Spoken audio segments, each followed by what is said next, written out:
तो हम एनडीटीवी की लीड स्टोरी का जिक्र इस वक्त कर रहे हैं। एनडीटीवी की तमाम वेबसाइट्स पर कौन कौन सी खबरें हैं वो आपको बताने जा रहे हैं। सबसे पहले हम एनडीटीवी इंडिया की वेबसाइट यहाँ पर आपको दिखा रहे हैं, जिसमें कई खबरें जो हैं वो सुर्खियों में बनी हुई हैं और मौसम का जादू जो है वो अब चलने लगा है। लंबे वक्त से लोग ये बात की शिकायत कर रहे थे इस बात की कि दिसंबर खत्म होने आ गया, लेकिन ठंड जो है उस तरह से पड़ नहीं रही जैसी हर साल पड़ती थी और कहीं ना कहीं चिंता भी इसे लेकर जाहिर की जा रही थी।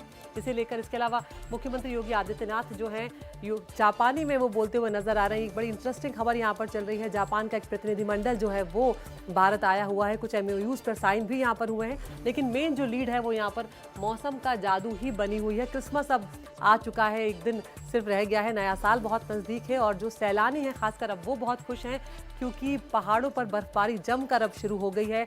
कश्मीर में डल झील जो है वो भी जम गई है। हिमाचल प्रदेश, उत्तराखंड हो चाहे जितने भी पहाड़ी राज्य हैं हमारे, सब जगह अच्छी खासी ठंड अब पड़ती हुई नजर आ रही है। लेकिन यहाँ पर अटल टनल जो है वहाँ पर थोड़ी दिक्कत यहाँ पर आई है कि बर्फबारी के बाद वहाँ पर कई गाड़ियों का लंबा जाम जो है वो लग गया। करीब 1000 गाड़ियाँ जो हैं वो अटल टनल के पास फंसी हुई हैं और उन्हें जल्द से जल्द हटाने की कोशिश वहाँ से की जा रही है। जाम को साफ करने की कोशिशें जो है वो भी की जा रही हैं।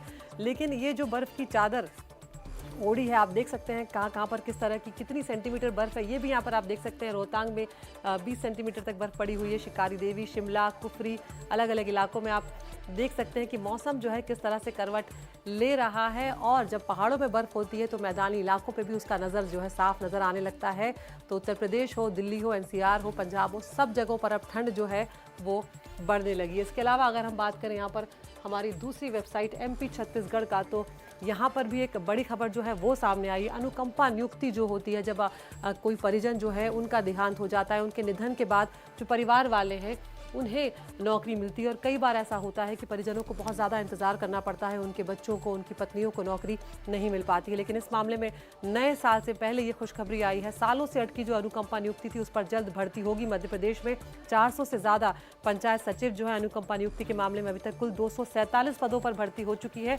और जो प्रभारी मंत्री है प्रहलाद पटेल, उन्होंने ये कहा है कि शेष जो रिक्त पद हैं उन्हें भी जल्द से जल्द यहाँ पर भर दिया जाएगा और इसी साल भर दिया जाएगा। तो वो प्रहलाद पटेल जो है वो रीवा के आसपास कलेक्ट्रेट परिसर में जनप्रतिनिधि अधिकारियों के साथ बैठक कर रहे थे और उस वक्त उन्होंने ये ऐलान किया, जिसके चलते आप देख भी सकते हैं लोगों के चेहरे पे थोड़ी राहत जो है वो यहाँ पर नज़र आ रही है।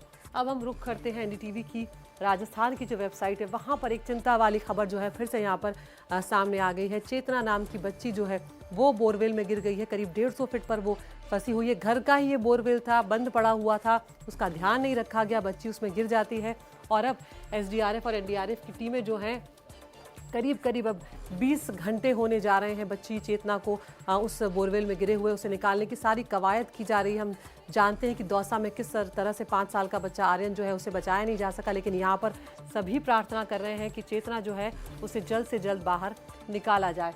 इसके अलावा अगर हम वर्ल्ड न्यूज़ की यहाँ पर बात करें तो एनडीटीवी वर्ल्ड पर जो खबर आ रही है वो है कि पाकिस्तान जो है उसे चाइना से जो 5th जनरेशन का स्टेल्थ फाइटर जेट है वो मिल सकता है 2 साल के भीतर। चाइना खुद इसे बनाता है और ये 5th जनरेशन का स्टेल्थ जेट है J-35 multi role fighter jet है ये। और ये अगर पाकिस्तान को मिलता है तो कहीं ना कहीं पाकिस्तान की ताकत इससे बढ़ सकती है और चाइना का ये पहला एक्सपोर्ट होगा इस जो एक विशेष उसका जेट है उसको लेकर।